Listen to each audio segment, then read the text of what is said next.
Got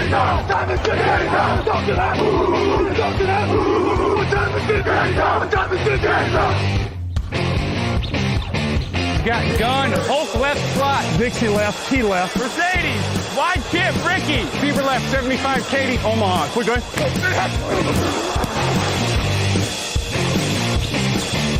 Last play of the game. Who's going to win it? Luck rolling out to the right. Dumps it up to Donnie Avery. Yeah! Goal line. Touchdown. Touchdown. Touchdown. Touchdown.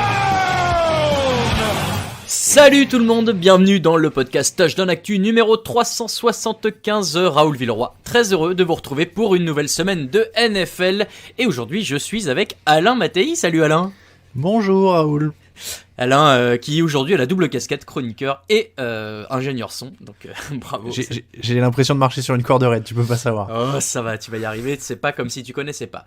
Vous le connaissez vous aussi, le format du jeudi, c'est le débat, l'affiche de la semaine, des pronos et vos questions. Pour le débat du jour, on va parler d'actualité et de la date limite pour les échanges, qui est parti où, les gagnants, les perdants, tout ce que vous voulez. Et pour l'affiche du jour, on a une belle rivalité de NFC Sud entre les Saints et les Buccaneers. Alain, est-ce que tu es prêt ?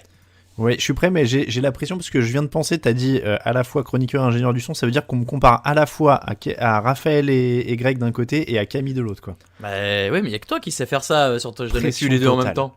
Pression totale. Mais arrête, tu vas y arriver très bien. Du coup, c'est moi qui lance le jingle. Oui, je n'attends que ça. Alors. Je suis prêt.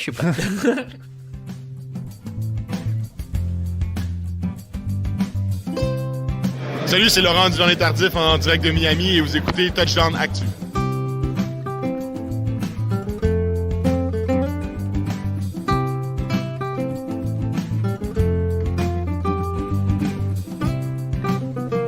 T'as vu la douceur dans ce monde de brut que je Ah, ça c'est incroyable, bravo. Laurent du Vernet Tardif qui fera, j'espère, un retour l'an prochain en NFL, mais qui en attendant, vous le savez, est parti profiter de ses études de médecine pour aider à lutter contre le Covid.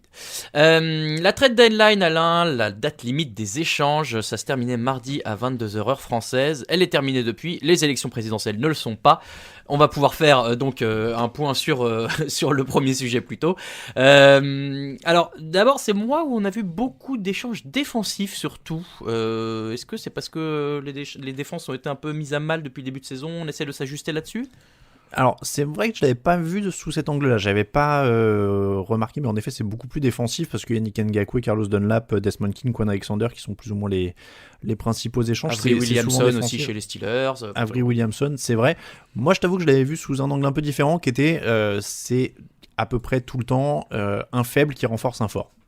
Oui, c'est parce qu'un faible souvent espère retirer un draft pick intéressant et se reconstruire là-dessus, parce qu'aujourd'hui ils pensent que, alors la saison n'est jamais terminée, le tanking n'existe pas très bien, mais aujourd'hui c'est compliqué pour eux. Moi je pense que c'est comme ça que je le vois en tout cas. Oui, non mais clairement c'est le but, mais j'avais pas l'impression j'ai l'impression que ce phénomène-là pour le coup il prend plus en plus d'ampleur sans que ce soit des énormes échanges, tu vois, il y a pas y a pas un Stephon Gilmore qui est parti ou des énormes gars comme ça, mais c'est vraiment devenu une tendance lourde de fond, je trouve, de dire les faibles se débarrassent. Alors je vais pas dire tanking parce que je déteste ce mot, oui. Et que c'est pas du tout l'ambiance, mais il est devenu clair en tout cas qu'on n'a plus peur de reconstruire et de dire ce contrat-là est trop lourd ou ce contrat-là est trop court ou les deux en même temps, on va s'en débarrasser, essayer de récupérer un mec qui sera un peu moins cher. Encore une fois, c'est pas du tanking parce qu'il y a des équipes qui l'ont fait et qui cherchent pas forcément un quarterback, par exemple. Les Chargers, je pense à eux, qui se sont débarrassés de Desmond King. Les Seahawks ont récupéré Dunlap alors qu'ils ont Joe Burrow, par exemple, du côté de Cincinnati. Donc voilà, c'est vraiment juste de dire on n'a plus besoin de ces gros contrats là ou ces joueurs en fin de carrière là, ouais. Et puis on les redonne. Moi c'est plus cette tendance là qu'on a vue. Après ça permet de faire des bonnes affaires un peu pour tout le monde parce qu'au final tous les prétendants ou presque ont été servis quoi. Oui et du coup c'est peut-être ça aussi que se disent les grosses équipes qui récupèrent des joueurs avec des gros contrats, c'est qu'en fait quitte à tout mettre sur une année où il y a moyen, et voilà, tu prends un mec un peu expérimenté, souvent c'est le cas quand ils ont des gros contrats comme ça, et t'essayes de voir s'il peut pas avoir un impact direct sur ton équipe, là où les autres qui misent, on le disait sur les choix de draft, c'est peut-être un peu plus à long terme quoi. Oui, non, mais c'est ça, on est complètement là-dedans. Après, pour rentrer peut-être un peu dans le détail, donc on disait que tous les prétendants ont été servis. il n'y a pas non plus de game changer, enfin de mecs qui vont changer tout. Il n'y a pas une énorme star en fait. C'est ça. Il y a des très bons joueurs, il y a des joueurs de haut niveau, ce que vous voulez, mais il n'y a pas c'est pas un échange type celui qu'on a eu entre les Cardinals et les Texans pour DeAndre Hopkins. Voilà. Ça, oui, bon après ça Bill reste O'Brien n'est relatif. plus là. Hein. En plus, peut-être que ça enlève un peu de grain de folie dans ces échanges, mais le fait est que, effectivement, et je te rejoins, on peut peut-être aussi commencer là-dessus, c'est que il n'y a pas eu de giga star. Aujourd'hui, tu dirais, c'est quoi l'échange le plus fort? Yannick Ngakoue? Oui, enfin, je pense que c'est Ngakoue par le profil du joueur, c'est-à-dire qu'il a toujours que 25 ans, c'est un pass rusher de qualité, il a 5 sacs cette saison, donc là-dessus, c'est le meilleur joueur, je pense, qui a bougé. Encore une fois, par toute cette combinaison-là, il faudra réussir à le re-signer parce qu'il est en fin de contrat, justement. C'est aussi ce qui a fait que, enfin, il est sur le franchise tag, c'est ce qui a fait que Minnesota s'en est débarrassé, mais voilà, c'est vraiment une drôle de situation d'ailleurs, parce qu'il était arrivé à Minnesota pendant l'intersaison et puis il repart directement là parce que ça n'a pas marché. Donc on est vraiment dans cette optique de je joue le titre, sinon je me débarrasse. Si ça avait tourné dans l'autre sens et que les Ravens étaient à 6-2 ou quelque chose comme ça, c'est peut-être eux qui auraient récupéré un autre joueur ailleurs, et là finalement c'est eux qui se débarrassent de Yannick Ngakoue. Mais oui, je pense que c'est le plus intéressant du fait que le joueur est probablement le plus fort qui a bougé, et deuxièmement il renforce une équipe qui était peut-être celle dans toutes celles qu'on fait des échanges qu'on avait le moins besoin. C'est-à-dire que en termes de pass rush, de qualité défensive, les Ravens sont déjà 1 ou 2, je crois, sur les points autorisés, ou enfin ils sont très très hauts dans tous les domaines statistiques défensifs. Ngakoue vient renforcer une qualité déjà.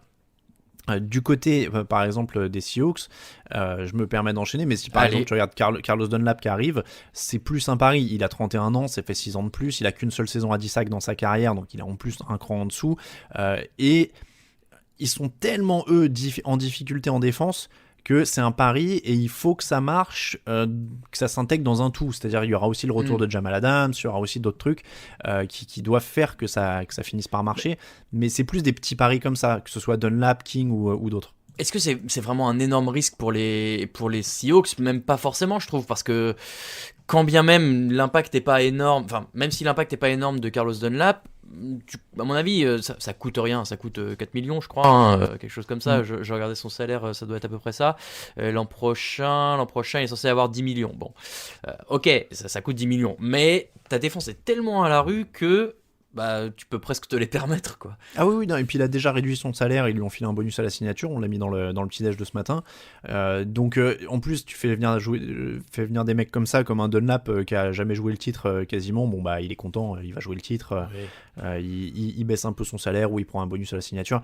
Non, mais c'est vraiment, je trouve, la caractéristique de cette trade deadline, c'est que c'est que des petits risques, c'est-à-dire que Dunlap, je sais plus contre quelle contrepartie, je l'ai pas noté, mais je l'avais sous les yeux il y a une seconde, contre c'est BJ Finney, le centre, et un choix du 7ème tour de l'an prochain. Oui, voilà, en plus il se débarrasse d'un gros contrat d'un lineman remplaçant. Desmond King pour les Titans par exemple, c'est un 6ème tour, c'est vraiment la même chose, quoi. Ils avaient besoin de couverture aérienne, il est bon dans le slot, il tente.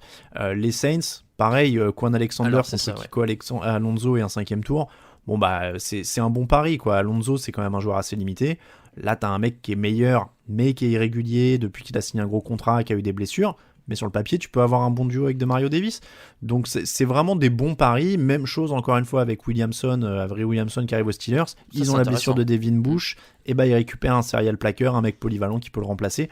Je pense que voilà, ceux-là, c'est vraiment les principaux. Williamson, King, Dunlap et Alexander, c'est un peu vraiment tous sur la même philosophie de on joue le titre maintenant, on avait un petit besoin, on le tente avec un de ces petits paris-là, on a un effectif fort, des bons coachs, on va intégrer ça, et normalement, ça fait une bonne rustine pour la fin de l'année, voire plus, quoi. Oui, et justement, cet échange entre les Saints et les Niners, c'est limite du poste pour poste, parce que c'est deux linebackers, Alexander qui part chez les Saints et Alonso qui part chez les Niners.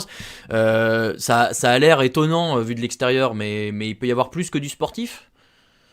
Oh non, je pense pas. Non, mais franchement, Alexandre, enfin côté Saints, c'est cohérent, quoi. Alonso, ça reste quand même un joueur. Alors, il a fait quelques trucs, il était visible à un moment, mais ça reste quand même pas un super linebacker, voilà. Ça remonte, il est passé par Buffalo. Je crois que c'était surtout au début à Buffalo qu'il s'était fait une petite cote, mais depuis c'est quand même pas fameux. Donc non, tu perds rien à faire venir un Quan Alexander qui a joué à un bien meilleur niveau à un moment que Kiko Alonso. Encore une fois, pour moi, tous ces trucs-là se tiennent un peu sur le même mode. Vraiment, voilà. Et après, parce que et même les deux autres, hein, moi, dans les échanges principaux, j'en avais deux offensifs qui étaient Isaiah Ford du côté des Patriots, le receveur, et DeAndre Washington, le coureur qui arrive à Miami. Au dernier moment, ces deux-là, hein, voilà. Ça a été les deux derniers de ça devait être mardi, je crois d'ailleurs. C'est le jour même. Ouais, c'est le jour même. Donc voilà, mais c'est vraiment la même chose. Les Patriots ont un besoin. Alors c'est un euphémisme. Hein, déjà qu'ils ont un besoin au poste de receveur, ça fait depuis 2010 quasiment. Mais voilà, bon ils prennent un mec qui a 18 réceptions cette année, qui est jeune, ils ont rien à perdre dessus. Pourquoi pas. Et puis pareil pour Miami, ils ont besoin de coureurs pour aider Tua Tagovailoa pour ses débuts. Bon ils prennent un DeAndre Washington, ça leur coûte quasiment que dalle. Hein, et puis Kansas City peut s'en passer. Ils en ont des coureurs. Oui, non mais c'est ça. Donc vraiment, voilà, c'est une petite deadline. On n'est pas franchement, on va pas épiloguer 10 ans non plus. Hein. On l'a mis en thème de la semaine parce que, mais c'est une petite deadline. De toute façon, j'ai l'impression que ces dernières années, on essayait beaucoup d'en faire. La NFL essaie de faire grimper un peu la hype les jours précédents, un peu façon NBA, quoi. Voilà. Mais ça, c'est pas toujours à la hauteur en NBA, ça l'est encore moins en NFL. C'est plus dur de bouger en NFL de toute façon. Tu rajoutes la Covid, tu rajoutes plein de trucs. Bon, voilà. Honnêtement, après, les deals les plus intéressants, c'est ceux qui n'ont pas eu lieu, comme d'habitude, quoi. Stephen Gilmore n'est pas parti. C'est ça. On attendait peut-être aussi des arrivées du côté de Green Bay. On attendait peut-être du mouvement chez les Texans aussi, qui, voilà, dans une année où ça va être compliqué pour eux, auraient peut-être pu gagner des trucs. Ouais, mais tu vois, regarde, Green Bay, je sais même pas si c'était nécessaire. On a beaucoup parlé de Will Fuller, de receveurs, etc. Est-ce que c'est vraiment sur les receveurs qu'ils avaient besoin ? Alors oui, ce serait mieux d'avoir plus de monde, etc. Mais Devante Adams, St. Brown, enfin ils se sont bien débrouillés. Ce serait surtout bien de renforcer la défense, notamment contre le sol, après ce qu'ils ont pris la semaine dernière. Donc je suis même pas persuadé. Voilà, Gilmore, bon, c'est sûr, il a 1 an de la fin de son contrat, il pourrait prendre un gros chèque ailleurs. Mais c'est quand même le défenseur de l'année en titre, il aurait fallu une grosse contrepartie. Oui. Et puis voilà, bon, il y a Houston, ils auraient pu, on parlait de Will Fuller, ils auraient pu en effet faire ce qu'on disait, reconstruire. JJ Watt, il est à l'agonie. Il veut pas reconstruire, il a dit. Hein.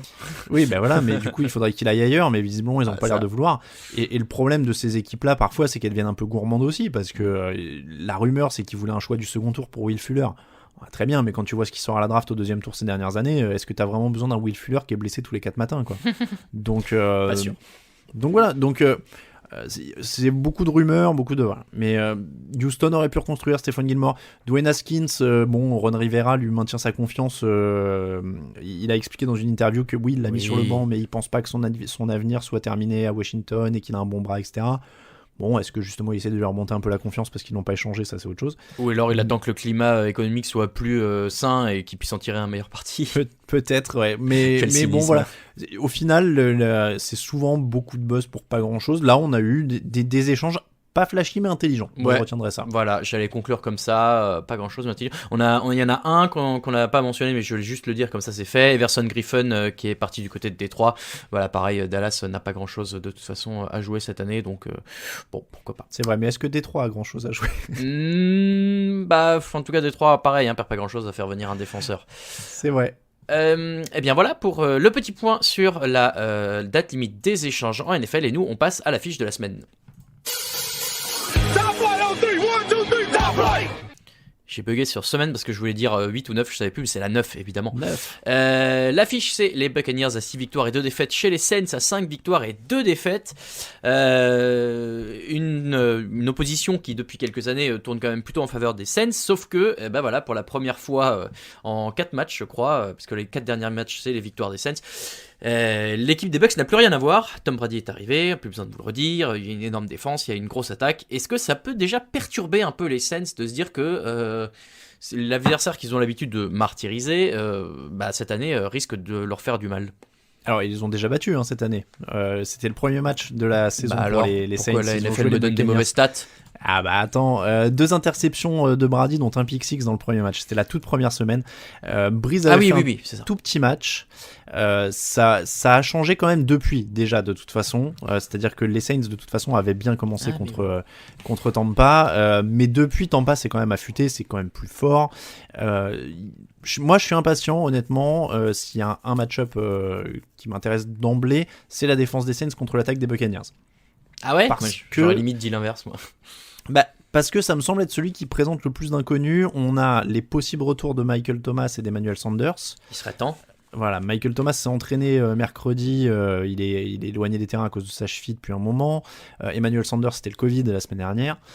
A priori, il s'entraîne. Donc déjà, ce serait une première bonne nouvelle. Et puis les Buccaneers ont la meilleure défense au sol. Statistiquement, ils encaissent environ 70 yards par match.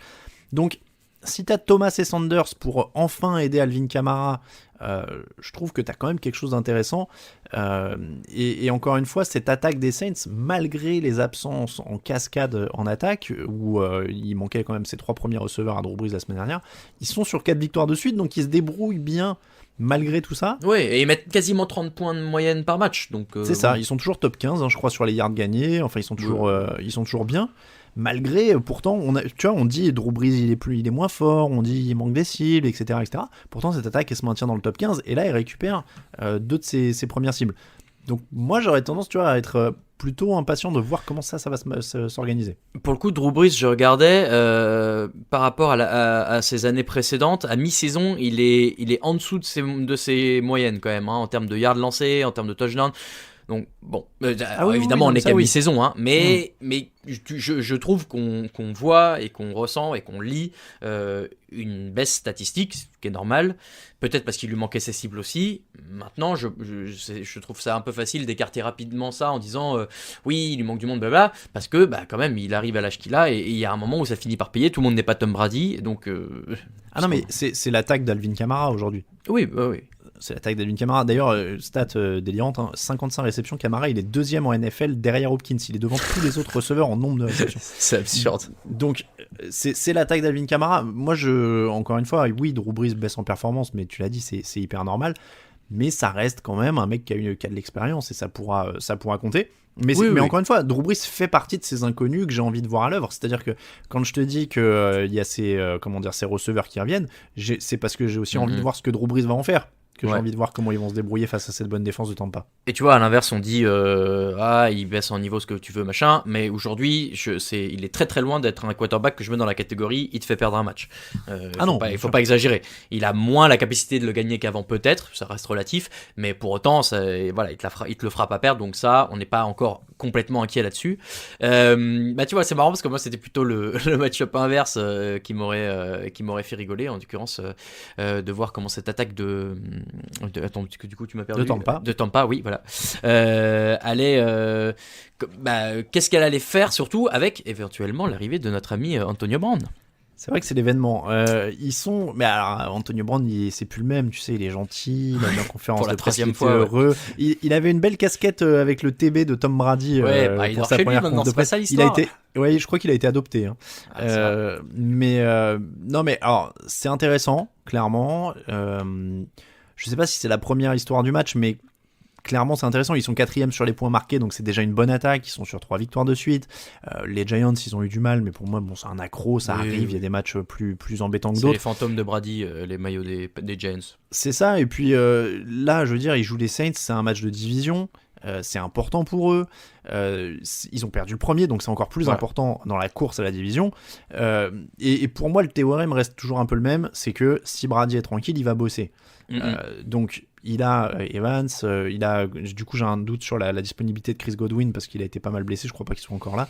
Mais Antonio Brown va être là, Rob Gronkowski est là.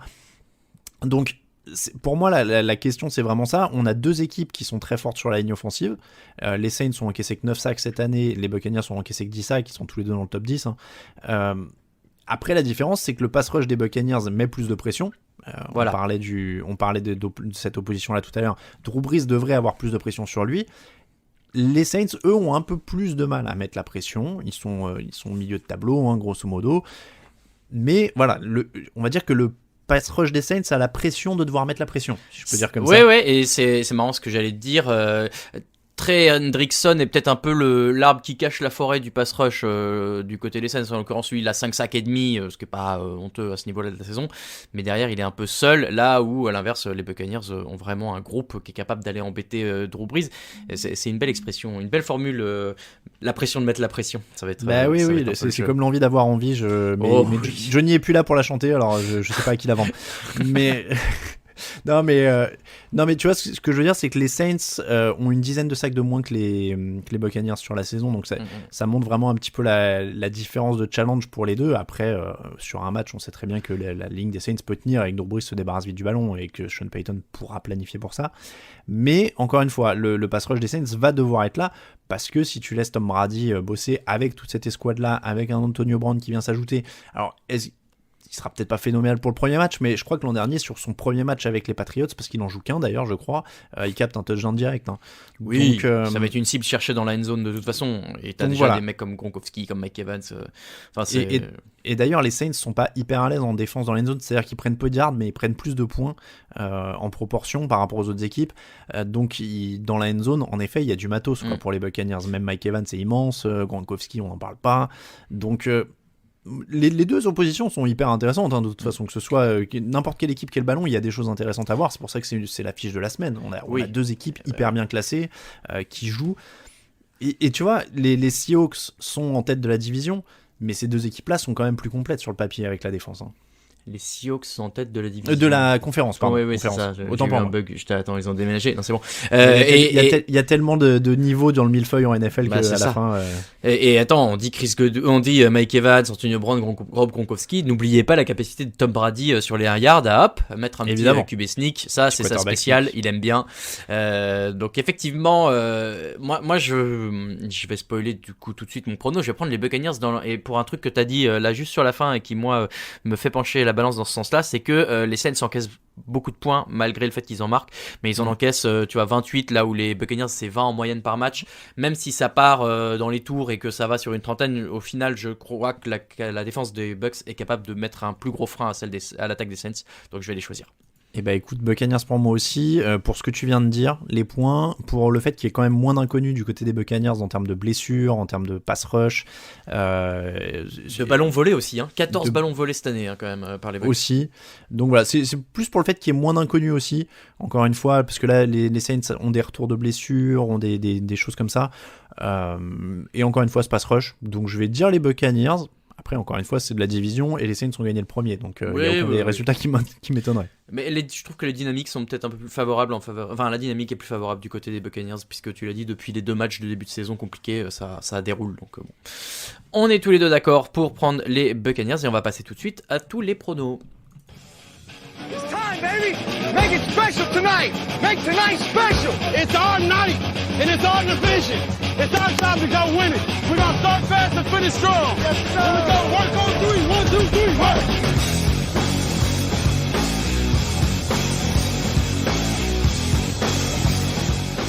Bon, j'ai limité la casse comme j'ai pu la semaine dernière, mais je suis obligé de céder la couronne de la semaine à Raphaël, qui peut remercier la défense des Chargers. 10 points donc pour Raphaël sur la semaine 8 des pronos, 9 points pour Camille et moi, 8 pour Alain et 7 pour Greg. C'est la révolte des mal classés, le bas du classement remonte, ne veut pas se laisser faire. Attention. T'as pas donné le général, je reste en haut quand même. Ah mais j'y arrive. Alors, j'y tiens tant que ça dure. Tant que ça dure, j'y tiens. Là. Il essaye de gratter. Hein, bon. Alain est en tête à 83 points, évidemment. Raphaël revient au niveau de Greg à 80. Camille à 78 et je ferme la marche à 75. Mais attention, rien, évidemment, n'est joué. Tout est possible. Et puis de toute façon, en play-off, les points vaudront 5 ou 6. On verra. Faut que je fasse gaffe. J'étais concentré sur Greg depuis des semaines. Et là, il y a Raphaël qui revient. Tu as l'air de rien. J'ai l'impression qu'on était dans une échappée à 2 et tu vois qu'il était en chasse-patate et qu'il est revenu sur nous, quoi. Ah ouais, c'est possible. Vous êtes un peu regardé. Personne n'ose trop attaquer. Et finalement, hop là. Bon, du coup, les pronostics de toute cette semaine 9, ça commence par un match ce soir jeudi si vous nous écoutez ou hier vendredi si vous nous écoutez. Packers à 5 victoires et 2 défaites chez les Niners à 4 victoires et 4 défaites. Quelle équipe des 49ers va-t-on voir, Alain Mattei ?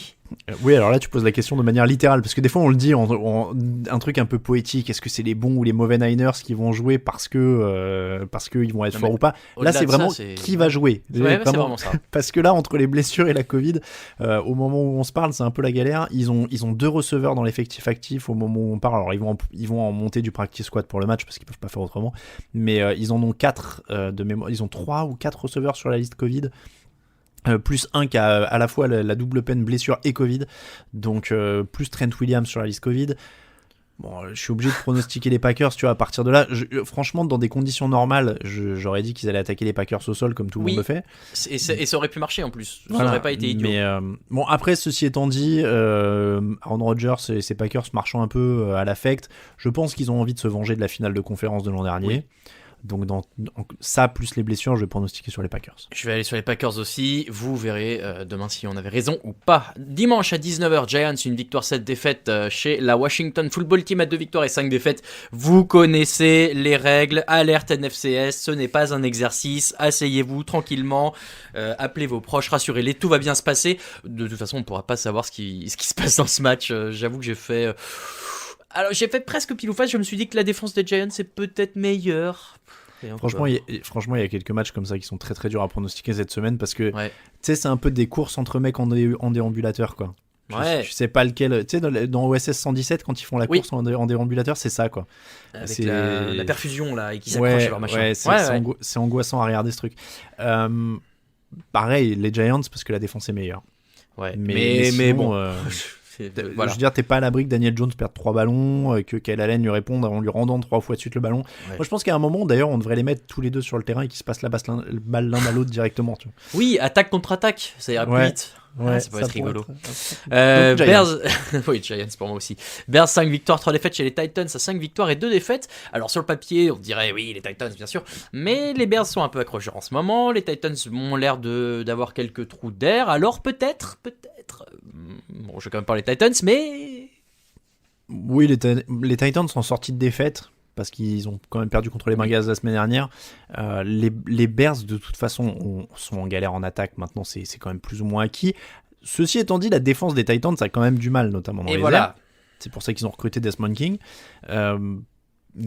Donc oui, Allen Robinson pourrait avoir des opportunités. Je me mettrais presque le doute. Mais en fait, il faut pas. Je pense que moi aussi, tu vois, je commençais tout à l'heure à me dire attends, mais en fait, il faut pas trop réfléchir à ce moment-là. Il y a les Bears, on ne vote pas pour les Bears. Voilà, moi c'est ma règle.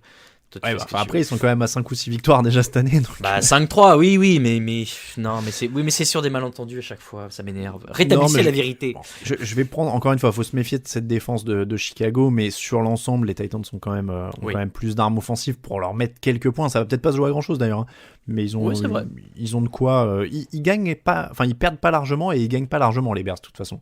Donc, quand t'as une défense comme ça sera toujours accroché. Je vais dire les Titans de peu. Allez, moi je veux dire les Titans tout court. Lions, 3 victoires, 4 défaites chez les Vikings à 2 victoires et 5 défaites. On parlait de bonne défense, pas sûr que on soit sur le même thème. En l'occurrence, voilà, les Vikings, je connais pas leur défense, mais si celle des Packers craque face à l'attaque de Minnesota, j'ai peur pour Détroit. Ouais, bon, après, on parlait de matchs difficiles à pronostiquer. C'est pas le pire, je trouve. Je sais pas. Moi, tu vois, après, le truc, c'est que Matt Stafford a le Covid au moment. Enfin, alors, il a pas le Covid, pardon. Il est sur la liste des cas contacts. Parce qu'il a été cas contact. Ouais, il a été cas contact. Donc, il faut qu'il fasse 2 tests positifs pour être autorisé à revenir. On est jeudi, normalement, il a le temps. Je vais dire les Vikings parce que c'est plus solide et qu'ils peuvent faire courir Dalvin Cook, mais franchement, hein, ça c'est le genre de match où il y a une des deux équipes qui peut faire nawak pendant une mi-temps, prendre 50 points de retard et jamais s'en remettre. Donc. Ou à l'inverse, complètement revenir. Hein. Ouais. C'est pas impossible. Je vais dire les Vikings parce que pas de jeu au sol pour les Lions, parce que voilà. Ça. Mais je serais étonné de rien. Vikings. Combien de matchs faut-il à toute l'attaque des Lions au sol pour faire autant que Dalvin Cook le match dernier voilà. Sur le rythme, parce que je me rappelle avoir donné la stat mardi, sur le rythme de DeAndre Swift, c'est long, parce que je sais pas si tu te rappelles, c'est 20 cm. Voilà, il avait 6 courses pour 1 yard. Hein, donc, et d'autant que tu sais que j'ai revérifié depuis, il a fait une course de 5 yards. Ah ouais, donc il a sacrément reculé sur les autres. Ça veut dire que sur les autres, il a fait que reculer. C'est de la folie. Non mais bon, c'est incroyable. S'il te faut 6 courses pour faire 1 yard, pour faire les 165 de Dalvin Cook, c'est simple, hein, tu fais 6 fois 165, il lui faut 990 courses. Voilà, merci. Vous pourrez vous la péter avec cette stat improbable made in TD Actu. J'avais ma calculette dans la main, je précise, je l'ai pas fait de tête. Bravo, t'aurais pu faire croire, ça marchait. Panthers 3, donc Vikings pour nous deux. Panthers 3 victoires, 5 défaites chez les Chiefs, à 7 victoires et 1 défaite. Ah ben alors, est-ce que Christian McCaffrey, à défaut d'apporter du suspense, peut apporter du spectacle à ce match? Si, il est de retour. Ça oui, il apporte toujours du spectacle. Mais le suspense, ce sera plus dur. Voilà, bon, on est Ça, ce pas sera, obligé ouais. Après, bon, le problème de Carolina, d'ailleurs, on parle beaucoup de l'attaque à cause de Matt Rule, mais c'est peut-être les blessures en défense qui leur ont fait encore plus de mal, parce que ça se passait pas trop mal pour Yetur Gross-Matos et quelques autres qui étaient bien lancés. Il y a eu quelques blessures qui ont perturbé le pass rush à partir du moment où ils sont quand même fins sur le papier. Bon, bah, ils se retrouvent un peu en galère. Donc là, ça va être dur de stopper les Chiefs. Ça va être dur de suivre le rythme. Évidemment, les Chiefs. Évidemment, les Chiefs. Texans, une victoire, 6 défaites chez les Jaguars, à une victoire, 6 défaites. C'est le même bilan pour ces deux équipes. C'est un peu triste, je trouve, pour la division qu'on attendait un peu plus serrée, mais peut-être pas dans ce sens-là. Bon, celui-là, pour le coup, c'est un match qui est dur à pronostiquer. Après, Houston a gagné les 5 derniers matchs. Les 2 sortes de bye week. Tu trouves qu'il est plus dur que le Vikings-Lions? Moi, par exemple, je trouve qu'il va plus clairement Texan quand même, en termes de talent dans les effectifs. En l'occurrence, il y a Jake Luton qui va être titulaire a priori pour les Jaguars. Oui, non, bien sûr que c'est en faveur des Texans, mais les Texans, ils ont tellement gâché d'occasions depuis le début de la saison que bon... Ah non, moi je vais sur Texan facilement, encore une fois, parce que comme tu l'as dit, c'est Jack Luton en face, on sait pas vraiment ce qu'il vaut. Oui, mais il peut y avoir des surprises aussi, tu vois. Ouais, mais tu vois, si je dois parier dessus, entre Jack Luton et Deshaun Watson, a priori... oui, c'est sûr. non, mais d'accord. Non, mais de toute façon, je parlais Texans aussi. Mais ouais, je sais pas, je le trouvais sur le papier, en réfléchissant trop, ce qui est peut-être le problème des pronos. C'est peut-être ça, ouais. Trop réfléchir, arrêtez de réfléchir. Voilà, sur le suivant, on va pas trop réfléchir. Ravens 5 victoires, 2 défaites chez les Colts, à 5 victoires et 2 défaites. Autant Rivers qui met des camions de points face aux Lions, très bien. Autant Rivers face aux Ravens, bon, plus difficile. Maintenant, attention, parce que... Ouais, j'allais dire, celui-là, il peut demander à réfléchir quand même. Hein. Les Colts ont une bonne défense sur la semaine dernière avec le retour de Darius Leonard. On l'a dit mardi, Lamar Jackson est quand même pas incroyable cette année. Il est en baisse de toutes ses catégories statistiques. Donc ouais, moi franchement je vais mettre les Ravens parce que je pense que leur défense peut quand même provoquer des erreurs, notamment de Philip Rivers. Hein. Oui. Il a été très bon sur le dernier match parce qu'il est pas trop bousculé et qu'ils peuvent dérouler leur plan de jeu, mais là il risque d'être plus bousculé. Oui. Donc je vais dire les Ravens, mais bon, sur le principe, attention, ça serait. Ouais. Disons qu'en tout cas, si les Colts les secouent ou les battent, ce sera le moment de tirer la sonnette d'alarme pour les Ravens. Ce qu'on n'a pas fait dans l'émission précédente, mais ça pourrait être le moment où il faudra le faire. J'avais réservé cette phrase pour le dernier match de la semaine. Vous verrez. Pour le coup. Donc Ravens pour moi aussi quand même. Seahawks 6 victoires, 1 défaite. Bills 6 victoires, 2 défaites. Est-ce que c'est le vrai test encore pour les Bills ? Parce que j'ai l'impression qu'il y a toujours le vrai test pour les Bills depuis le début de la saison. Tu vois, je trouve que les Patriots, c'était un test au sens où c'était un match de division et il était important pour prendre l'ascendant dans cette division après des années de lose. Autant celui-là, je trouve que les Seahawks sont quand même assez nettement au-dessus offensivement. Oui, clairement, je veux dire, on va pas faire un dessin après les 4 dernières semaines de Josh Allen, qui peut pas suivre. Et leur défense, qui était quand même une grosse force ces dernières années, étant moins affûtée cette année, ça pourrait être un peu compliqué. Alors encore une fois, la défense des Seahawks en plus pourrait récupérer Jamal Adams qui s'entraîne désormais enfin à fond, et l'arrivée de Carlos Dunlap. Donc ils sont pas fameux, donc ils pourraient prendre des camions de yards par les Bills, mais ils peuvent aussi quand même provoquer des erreurs ou réussir quelque chose avec Jamal Adams et en même temps mettre des camions de points avec Russell Wilson. Ouais. D'ailleurs, l'opposition Tre'Davious White, DK Metcalf, ça va valoir son pesant de cacahuètes. Oh oui. Je vais dire les Seahawks parce que je pense encore une fois qu'ils peuvent aller trop vite pour Buffalo. Moi, de toute façon, je ne pronostiquerai pas contre les Seahawks cette année, je pense, mais je me souviens quand même que les Bills ont posé des problèmes à quelques grosses équipes. Donc, j'espère que ce sera un match serré quand même et que Josh Allen va retrouver un peu de sa superbe. Broncos, 3 victoires, 4 défaites chez les Falcons, à 2 victoires et 6 défaites. Est-ce qu'on doit continuer de croire aux Falcons ? Ou alors est-ce qu'on doit un peu mieux estimer les Broncos ? Tant de questions difficiles à répondre sur ce match. Ni l'un ni l'autre. Ouais, je sais pas bien pour le coup. Alors croire aux Falcons, non. Et les Broncos, ils sont, on l'a dit, dans une sorte de saison de transition avec un Drew Lock qui est quand même très très très aléatoire. Celui-là, pour moi, il a un enfer à pronostiquer. Hein. C'est clairement le match pile ou face. Denver a montré des bonnes choses, ils gagnent avec Drew Lock, ils arrivent à s'en sortir c'est l'anti-Chargers quasiment, c'est-à-dire qu'ils font n'importe quoi pendant 56 minutes et ils arrivent à s'en sortir à la fin. Donc je vais dire les Falcons parce que Matt Ryan, Julio Jones. Tu sais que je suis en train de me dire, est-ce que c'est pas plus intelligent de mettre les Broncos dans la mesure où comme Greg est devant, au moins il me prendra pas de points là-dessus. Ah oui, c'est vrai que normalement c'est c'est celui qui est en tête qui pronostique le premier, mais au moins avec Greg on va savoir. Donc c'est vrai que je peux pronostiquer Broncos si je veux pas perdre un point assurément. Bah oui, c'est ça. C'est pas bête ça. Bah, j'en suis vraiment à ce genre de calcul, hein, parce que honnêtement, Ouais. je sais pas qui va gagner, donc non, et ouais, tu vois, moi, je me dis, je vais prendre les Falcons, et puis j'espère que ça me fera prendre un point sur Greg, quoi. Ouais, moi je prends les Falcons aussi encore une fois sur la base de Julio Ouais, Jones. normalement, et... ils sont plus forts, faut pas exagérer. Bon, c'est compliqué à pronostiquer ça quand même. Ouais, on est d'accord. Dimanche à 22h05, Riders 4 victoires, 3 défaites. Chez les Chargers à 2 victoires et 5 défaites. Il va falloir que la défense de Los Angeles tienne tout le match, cette fois-ci pas seulement une mi-temps. Parce que l'attaque des Riders, il y a du matos, il y a de quoi faire avancer le ballon. Est-ce qu'on peut voir un match à plein de points, Alain ? Oui, parce que c'est plutôt deux équipes offensives et bien offensives.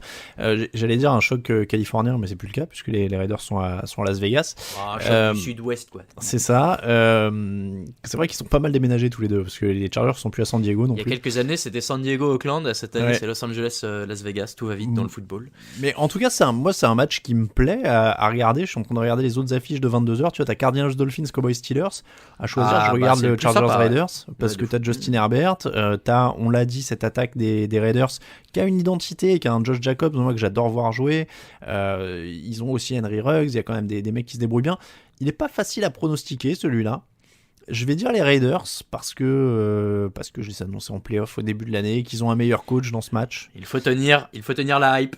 Je sais même pas s'ils ont le meilleur quarterback, tu vois.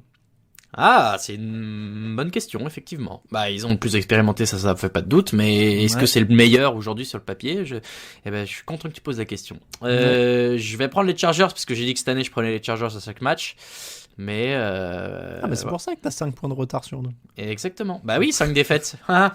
mais ouais, mais en fait, ça m'énerve de regarder les matchs des Chargers en me disant je veux qu'ils perdent parce que je les ai pas pronostiqués. Au moins comme ça, je suis soit très content, soit très énervé. Ok, Bon, bah, je suis plutôt t'es très cohérent. énervé. Ouais. Oui, bah, je me suis dit, je teste une anti-Greg une année, on va voir si ça marche. Sauf que le problème, c'est que j'aurais mieux fait de pronostiquer comme Greg l'inverse des Chargers. Bon. Je prends les Chargers et toi les Raiders, très bien. Les Très bien. Raiders. En tout cas, ce sera un match, tu l'as dit, très sympa. On est a priori. Alors que le suivant, Steelers à 7-0 chez les Cowboys à 2-6. J'ai marqué aïe aïe aïe. Voilà.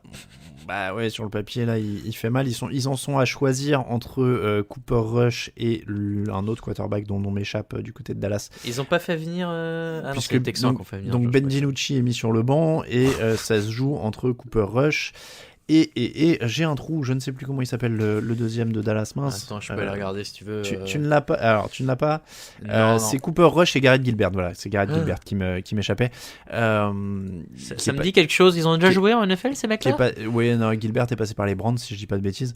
Mais voilà, bon, c'est pas. C'est pas dingue. Andy Dalton, je crois, a eu une liste Covid qui s'est rajoutée.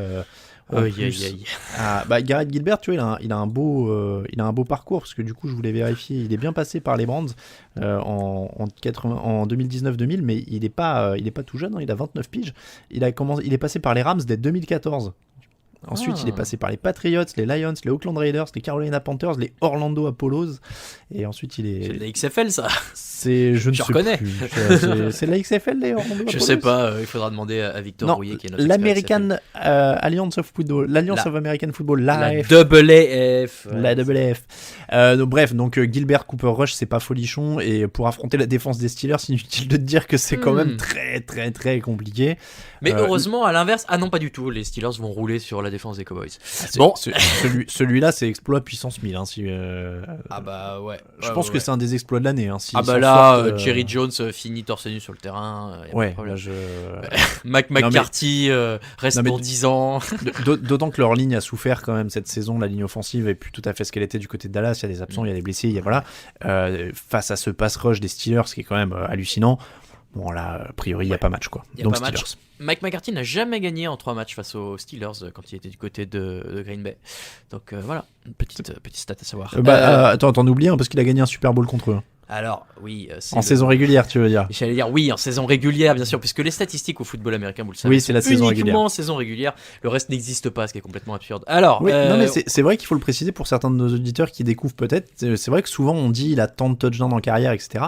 C'est vrai qu'il faut savoir que ça prend jamais en compte les playoffs. si c'est pas précisé, c'est toujours que saison régulière. Ouais, parce que après c'est pour juger sur un pied d'égalité. Le nombre de matchs, quoi. Voilà, le nombre rapporté au nombre de matchs plus ou moins de nombre de saisons de jouées, parce que des mecs qui n'ont pas joué les playoffs ou qui jouent dans des équipes pourries, forcément ils en ont moins, quoi. Donc, Ouais, parce que Dan Marino, il en a pas beaucoup des stats en playoff. Alors, ouais, il a joué un Super Bowl quand même. Attends, je dis une ânerie? Oui, il a joué un Super Bowl. Non, il a joué un Super Bowl. Enfin, je te dis ça d'un manière sûre, mais Oui, ça oui, me- non, je crois, parce que l'inverse me choquerait.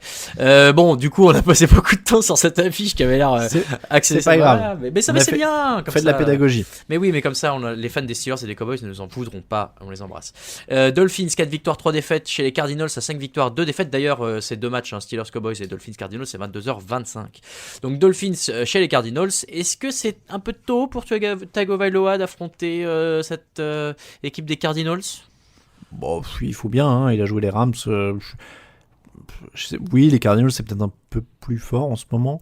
C'est sympa, en tout cas, l'affiche entre ces deux jeunes quarterbacks. C'est peut-être Oui. peut-être Après, le futur de la NFL. Après, tu vois, en termes de défense, il va pas se coltiner Aaron Donald. Alors, il y avait pas de Jalen Ramsey la semaine dernière parce qu'il était malade, mais tu vois l'idée. Je suis pas sûr que la défense des Cardinals soit beaucoup plus féroce que celle des Rams, même s'il y a eu des bonnes choses cette année. Mais il manque Chandler Jones, son pass rusher principal. Donc, il va continuer. Après, on en a parlé mardi. Il faut qu'ils prennent, qu'ils construisent petit à petit. Là, ils ont essayé, on l'a vu avec l'échange à la trade deadline, de rajouter un coureur. Il faut l'entourer, il faut blinder au sol. Donc, je pense que ça va encore être le mot d'ordre. En plus, il a des cibles correctes, Devante Parker et quelques autres. C'est pas dépeuplé à Miami au niveau des cibles. Gaskin n'est pas sur liste Covid, tu me disais juste avant. Mike Gaskin, vient de tomber sur la liste Covid, en effet, juste avant qu'on enregistre. Ça pour les Dolphins. Non, pardon, je te dis une bêtise, c'est encore pire, il est tombé sur la liste des blessés. Donc il est absent pour 3 matchs. Bon, ça, donc c'est casse-pied, mais heureusement, il y a l'ajout de Washington qui est arrivé au bon moment, disons. Je sais pas, je trouve ça assez glamour comme affiche. Deux équipes qui ont plus ou moins entamé ou fini une reconstruction et qui peuvent pour les prochaines années être sympas à regarder. Les Dolphins, on en a beaucoup parlé depuis 2 émissions. Il y a une grosse défense, il y a des bonnes équipes spéciales. Objectif pour Jason Sanders, le kicker, continue sur son 100% au pied. Je vais prendre les Cardinals quand même, qui m'ont l'air plus complets, mais j'espère que ce sera un match serré. Je vais dire les Cardinals aussi sur la foi du match précédent des Dolphins où c'était un peu court pour Tagovailoa. Donc s'ils reproduisent quelque chose comme ça, il y a plus... Enfin, il peut y avoir plus de points quand même du côté Cardinals. Donc je dirais les Cardinals aussi. L'affiche de la semaine, le Sunday Night Football entre les Saints à 5 victoires et 2 défaites et les Buccaneers à 6 victoires et 2 défaites dans la nuit de dimanche à lundi à 2h20 du matin. On en a parlé, on pronostique tous les deux les Buccaneers.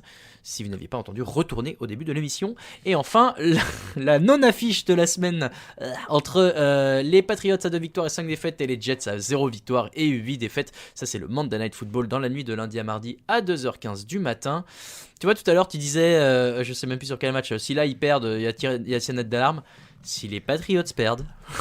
Ah oui, là celui-là, oui. Alors là c'est incroyable parce que là il y a tout qui s'aligne. Il y a les Patriots qui sont déjà pas trop dans leur forme optimale, les Jets qui sont au fond du trou qui gagnent, Adam Gaze qui est le sauveur de l'humanité, Sam Darnold MVP. Enfin, ça peut être incroyable. Ça n'arrivera pas, je pense. Ce serait étrange. Mais ce serait fou. Ce serait étrange. C'est dur à imaginer, tant les Jets sont d'une pauvreté quand même assez abyssale cette saison. Des deux côtés du ballon, ils ont fini de lessiver l'effectif en envoyant Avery Williamson ailleurs juste après le match. C'était McClendon qui était parti juste après le match. Mais voilà, donc McClendon, Williamson, tout le monde est parti. Bon, le GM a dit que Sam Darnold était un quarterback de talent du futur, que tout n'était pas la faute d'Adam Gaze et tout ça. Donc, et qu'Adam Gaze faisait partie des plans. Voilà, il fait partie de la solution, il paraît. Donc après, je pense que peut-être que c'est une sorte de finesse de langage, parce que tu peux dire, il fait partie de la solution. Ah bah oui. Si la solution c'est de le virer.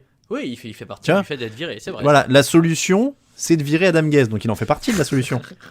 Tu vois, c'est fin. C'est terrible. C'est fin. En fait, Joe Douglas, il a un coup d'avance sur nous, tu vois. Il est malin. Les jeunes diraient qu'il est dans le turfu, parce que écoute, là, alors si tu veux qu'on parle de John, je vais te dire que j'espère qu'il est dans le turfu, sinon il est claqué au sol, wesh. Tu vois, aujourd'hui il a R, franchement. Ça se voit trop chez Jones. Ouais, c'est fou. Mes petits frères seraient fiers de moi.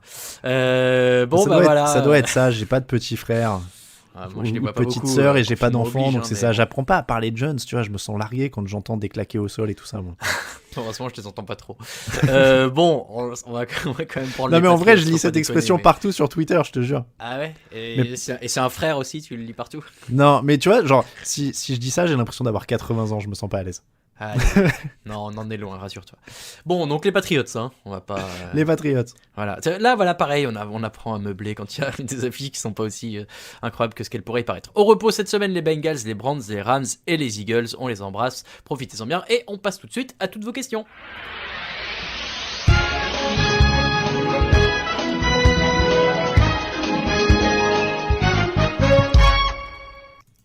Toujours le meilleur générique de l'histoire de la télé. Première question de Fidel Gastro. Salut la team, Tua Tagovailoa est actuellement le seul QB gaucher de la ligue. Quelles implications cela a-t-il sur sa propre O-line? Est-ce qu'on inverse les tackles? Et sur la D-line adverse, est-ce qu'on inverse les tackles aussi? Eh bien, je ne sais pas. Alain, le sais-tu? On n'inverse pas les tackles, mais c'est juste que du coup le tackle droit devient tout d'un coup plus important. Alors je sais pas s'il sera mieux payé du côté de Miami, mais non, en général on les inverse pas, hein, parce que bon, pour des questions Je techniques pense. et d'habitude, Oui, c'est pas les mêmes. ils sont à leur place. Après, pour ce qui est des alignements défensifs, ça appartient au coordinateur offensif et à la défense adverse de savoir s'ils veulent s'ajuster ou pas. Ça peut être une stratégie, du coup. Oui. Après, ça dépend. Il y a des pass rushers qui ont leurs habitudes d'un côté ou pas. Bon, c'est assez personnel, mais en général, alors après, encore une fois, c'est un cas qui se présente peu, mais en général, on n'inverse pas les tackles de la ligne offensive. J'espère que je dis pas une énorme bêtise, mais encore une fois, c'est surtout qu'on va être plus attentif au moment de recruter le tackle droit. C'est un cas qui se présente peu, voire pas, parce que je crois qu'aujourd'hui c'est le seul, et puis il n'y a pas dû y en avoir des masses. Alors, c'est le seul actuellement, et alors j'avais regardé l'autre fois, et je suis désolé, je l'ai pas sous les yeux, mais il y a Kellen Moore qui a dû être peut-être un des derniers à lancer en match officiel gaucher. Tim Tebow était gaucher. Je lisais que Young aussi était gaucher. Oui, Steve Young, Michael Vick aussi. Donc il y en a eu quelques-uns, mais il y en a en effet très très peu de quarterback gaucher en NFL. Après, il y a un échantillon assez faible, entre guillemets, parce qu'il n'y a que 32 équipes. Je serais curieux de savoir si en NCAA, il y en a beaucoup plus proportionnellement, vu qu'il y a beaucoup plus d'équipes. Voilà, est-ce qu'éventuellement, parce qu'il n'y en a pas beaucoup non plus en NCAA bon. C'est une bonne question. Donc après vérification, on est d'accord, hein, Kellen Moore était bien le dernier, Tim Tebow aussi. Il y avait Matt Lennard, c'est vrai, tiens, aux Cardinals en 2006-2013, sur les tout débuts du site, je me rappelle, il avait été drafté au premier tour, Matt Lennard. Mais après, oui, c'est très très très rare. Donc après, tu remontes à Chris Sims, Michael Vick, dans les notables, Marc Brunel dans les années 90-2000 avec les Jaguars notamment, voilà. Mais oui, c'est très très rare. Et après, si tu regardes ceux qui étaient, alors Hall of Famer, c'est simple, il y a que Steve Young et Ken Stabler qui étaient quarterback des Raiders. Il y en a que 2. C'est dingue. Hein. Bah voilà, l'objectif est fixé pour Tagovailoa. C'est Parce qu'a priori, dans ceux que tu as nommés, il n'y en aura pas d'autres. Hein. Non, Michael Vick, il fera. Non, je suis pas sûr quand même. C'est un peu léger pour le Hall of Fame. Mais je suis en train de regarder parce qu'il y a une page Wikipédia sur donc les quarterbacks gauchers. Et alors, je sais pas si la liste est vraiment exhaustive, mais là, tu vois, j'en ai 1, 2, 3, 4, 5, 6, 7, 8, 9, 10, 11, 12, 13, 14, 15. Je sais pas, il doit y en avoir une vingtaine. Toute l'histoire de la NFL. Bah écoute, ça remonte à 42, quoi. Donc, tu dois en avoir 20-25, quoi. C'est moins d'1%. Hein. Et ce qui est délirant, c'est que encore une fois, il y a 10% à peu près de la population mondiale qui est gauchère. Même 15, je lisais tout à l'heure. Mais voilà, donc et t'es à 1%, quoi. Même moins. Hein. En NFL, quoi. Si tu me dis 20 en 80 ans. Ouais. Alors, selon la page Wikipédia, 0,85% en 2017 de lanceurs NFL gauchers. Ok, bon, et ben voilà. Donc il y a quelque chose à faire, amis gauchers, lancez-vous. Vous serez peut-être sur cette future page Wikipédia un jour. On va faire un buzz. Raphaël Nadal peut-il jouer en NFL? Ouais. Question de Dirty Fighter. Si on devait retourner au jour de la draft 2020 en tenant compte des performances depuis le début de la saison, est-ce que vous prendriez Burrow ou Herbert? Burrow. Bah, je vais être obligé de dire Herbert. Burrow, rien que pour l'aisance dans la poche, moi qui me bluffe. Et peut-être moins de fautes aussi que Herbert de ce qu'on voit depuis le début de la saison. Même si, rappelons-le, Burrow pour l'instant a joué plus de matchs aussi. Oui. Question de Fat Mike. Coucou, j'ai du mal à comprendre le rôle d'un coordinateur offensif ou défensif quand le head coach fait lui-même les appels de jeu d'une de ses escouades. Et inversement, quel est le rôle du head coach concernant les squads dont il n'appelle pas les jeux? J'espère que la question est claire. Merci pour votre boulot, c'est un régal de vous retrouver chaque semaine. Merci à toi, Fat Mike. Premièrement, j'espère que Fat Mike c'est un hommage à NoFX. Il y avait une photo de Ron Swanson de Parks and Recreation en image, donc je ne sais pas. Bon. Non, mais après, on nous pose souvent la question, mais les coordinateurs et les coachs principaux et les rôles, ça varie quand même pas mal selon les équipes, puisque donc des fois il y a des coordinateurs qui appellent directement. Je prends l'exemple par exemple des Chiefs. Eric Bieniemy, le coordinateur offensif, est directement dans le casque de Patrick Mahomes. Merci. Après, il va y avoir des équipes où le coach transmet après que les coordinateur lui est transmis. Voilà, c'est assez variable. Il y a des coachs où des équipes où le coach principal appelle lui-même directement les jeux voilà, de certaines escouades. Matt Nagy, coach offensif, appelle les jeux offensifs. Adam Gase, génie offensif. Adam Gase, voilà. Oui. Adam Gase, génie offensif des Jets, appelle lui-même les jeux offensifs des Jets. Après, quand le coach n'a pas l'appel des jeux sur les deux escouades, en fait, il a une sorte de rôle de validateur aussi. C'est-à-dire qu'il est aussi là pour dire, il peut dire, moi ça me plaît pas, trouve-moi autre chose, quoi. Ouais. Donc voilà, il a une sorte de rôle de, il a le final cut, quoi.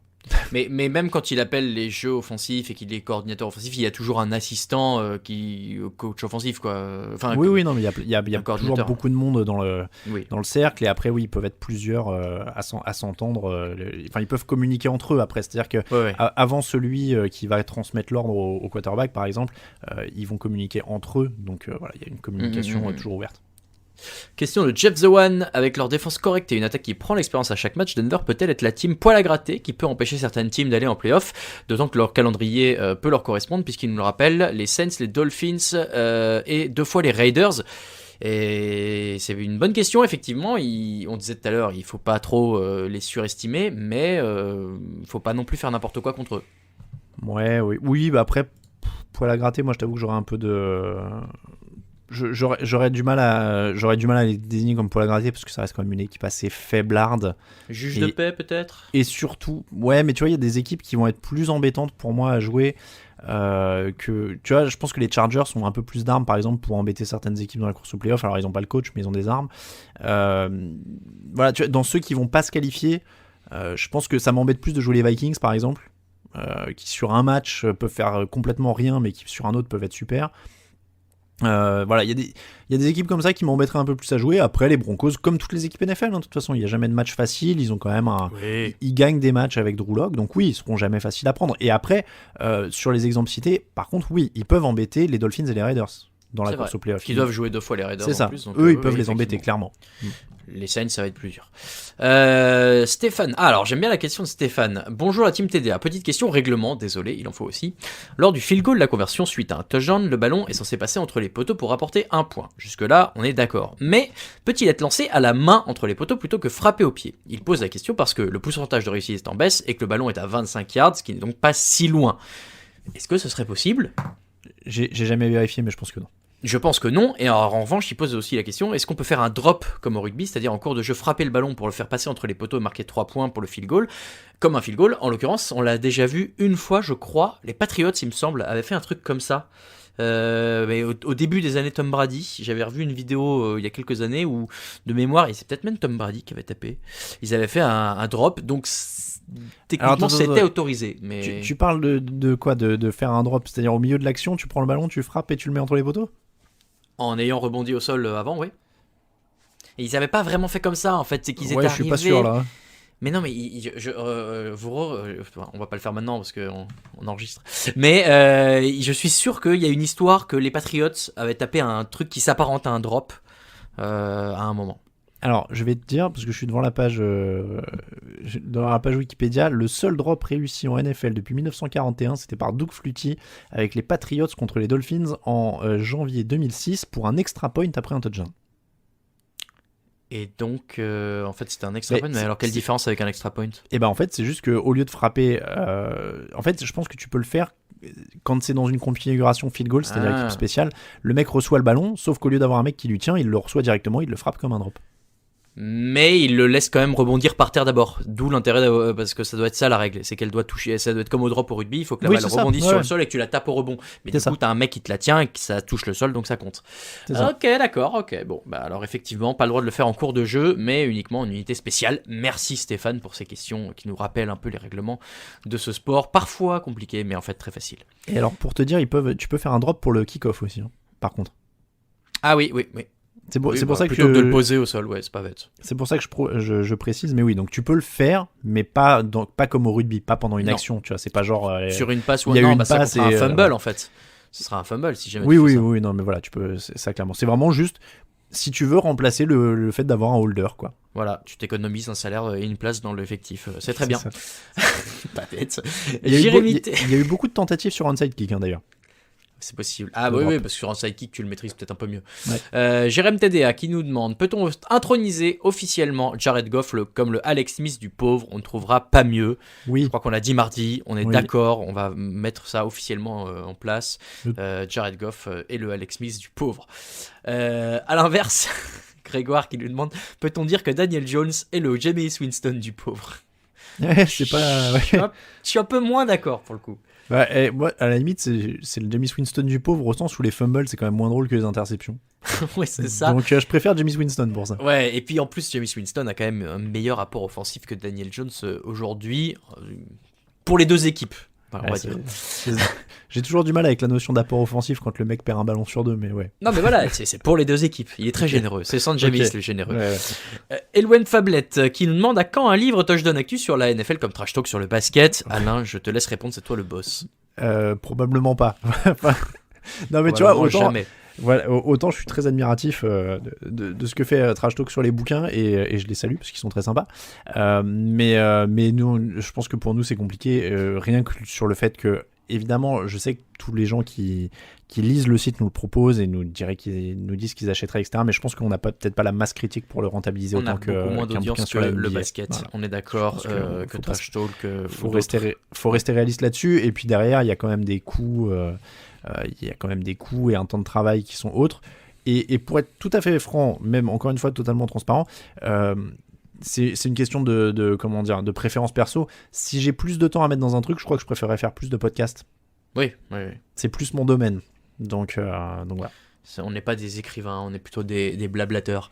Question de Géant Bleu. Bonjour la team TDA. Question pour tous les membres de la rédac. Donc tous les membres de la rédac, n'hésitez pas à répondre.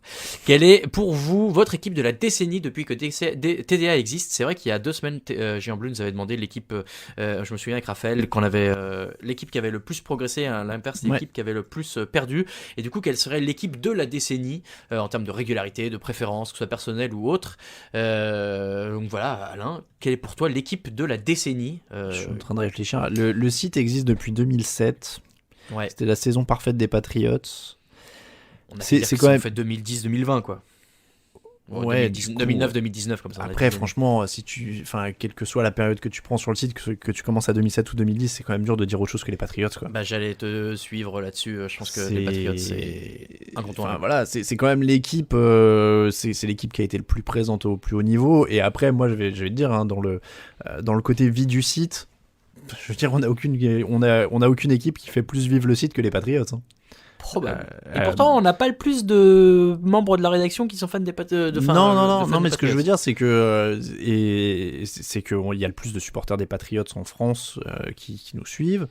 Enfin, c'est une des équipes qui est le plus suivie, en tout cas, si je peux le dire comme ça. Donc, tout ce qui les concerne génère toujours le plus de réactions la plupart du temps. Donc, je veux dire, pour nous, c'est l'équipe incontournable, quoi. Elle a rythmé la vie de la rédaction depuis 15 piges, quoi, quasiment. Et s'il faut trouver l'équivalent NFC, est-ce qu'on peut dire les Packers qui ont toujours été un peu l'équipe que j'ai l'impression est très suivie aussi en France. Oui, tu sais, sur les 10 dernières années, il y a eu le Super Bowl rapidement en 2010-2011. Si je dis pas de bêtises, je crois que c'était ça, parce que je m'embrouille toujours sur les années quand ça commence à faire loin, c'est mon cerveau qui ça vieillit. décale parce que c'est en mais janvier. mais non, mais Je crois que c'est 2010-2011 le Super Bowl des Packers, donc c'est au tout début. Après, ils ont quand même des fois tendance à être un peu décevants. On attend la fin de... Est-ce que les Seahawks sont pas un peu plus... Tu vois, on a quand même eu Russell Wilson qui arrive en 2012. Ouais, c'est vrai. Ils gagnent un Super Bowl, ils en jouent un autre. Ils sont quand même la plupart du temps au plus haut niveau.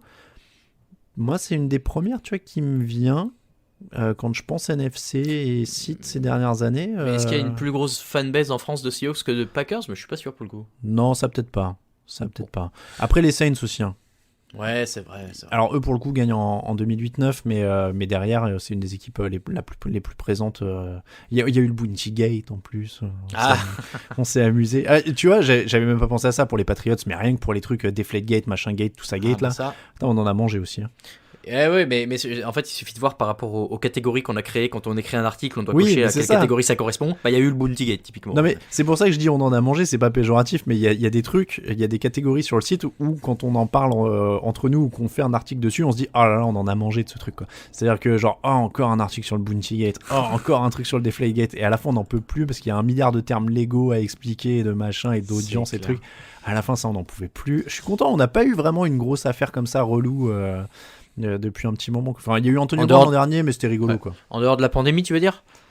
Ouais, ça c'est. Ça, c'est un autre problème. J'avoue que quand j'ai créé la catégorie Covid-19 sur le site, j'étais pas super heureux. Mais... Non, c'est sûr. Deux petites questions, enfin une petite question et une plus grosse pour finir. Alexandre 15 qui nous demande: salut l'équipe TDA, remontons le temps, imaginons que les Bears sélectionnent Mahomes en 2017. Pensez-vous que les Bears auraient le succès des Chiefs actuellement? Et à contrario, que Trubisky aurait coulé les Chiefs? Merci pour votre contenu, vous êtes au top. Merci Alexandre. Les Chiefs avec Mahomes, les Bears avec Mahomes, pourquoi pas? Ouais, mais la clé, c'est pas ça, c'est Andy Reid. Enfin, La clé, c'est attention, Andy alors, Reid, attention.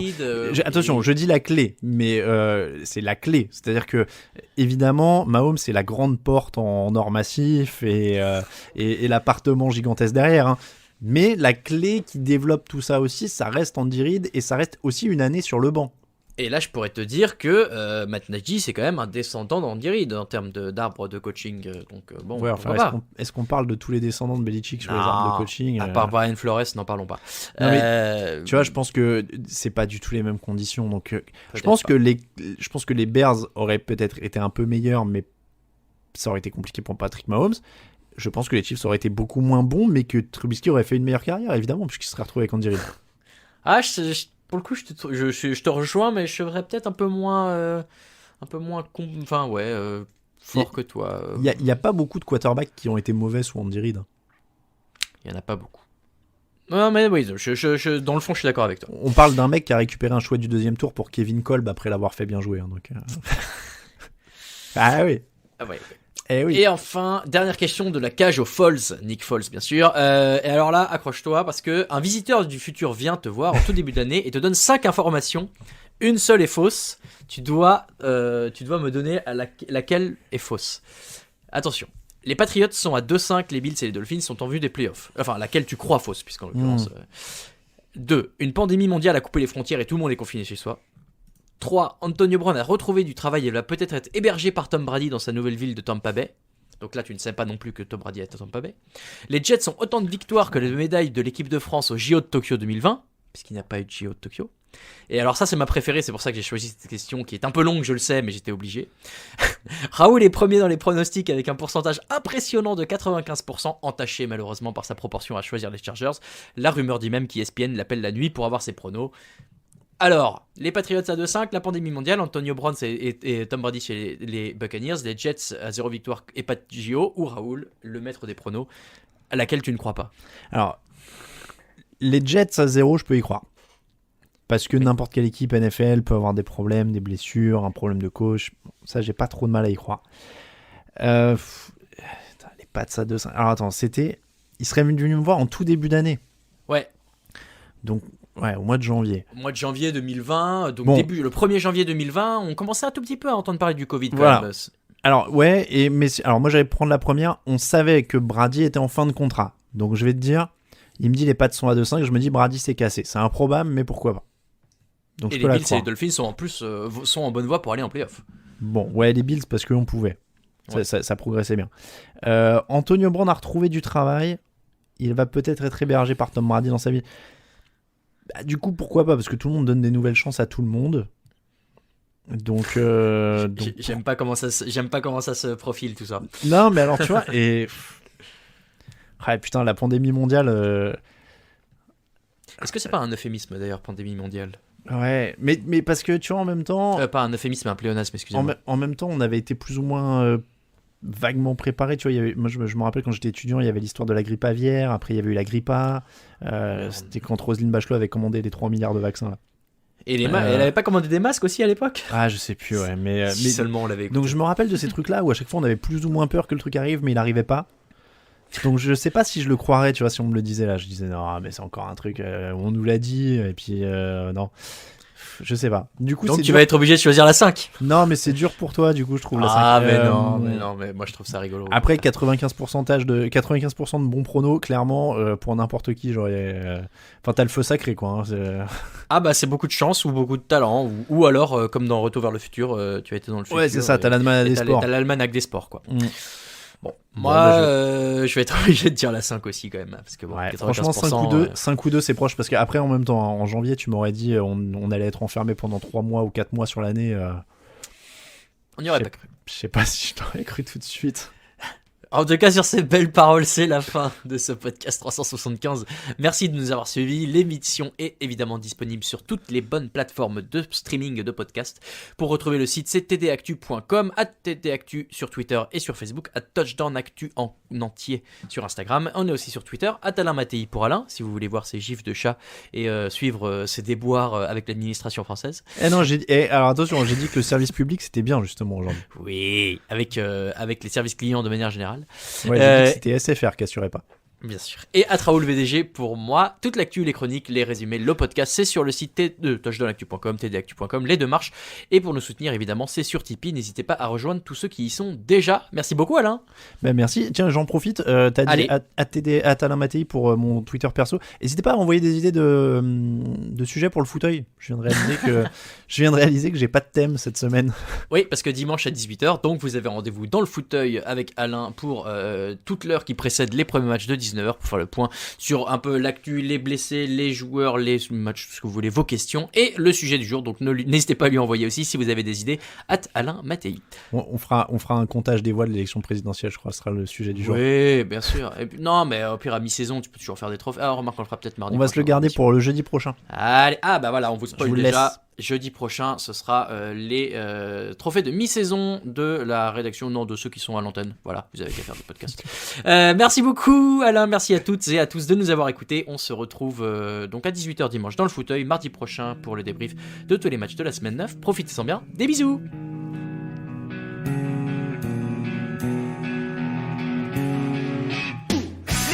Analyse, fromage et jeux de mots, tout sur le foutu est en TDAQ. Le mardi, le jeudi, tel gâteau risotto, les meilleures recettes en TDAQ. Fumble pour JJ Watt, Bismuth pour Marshall Lynch, Proclash Global Beckham, Tom Brady quarterback, calé sur le fauteuil, option Madame Irma, à la fin on compte les points et on finit en requin.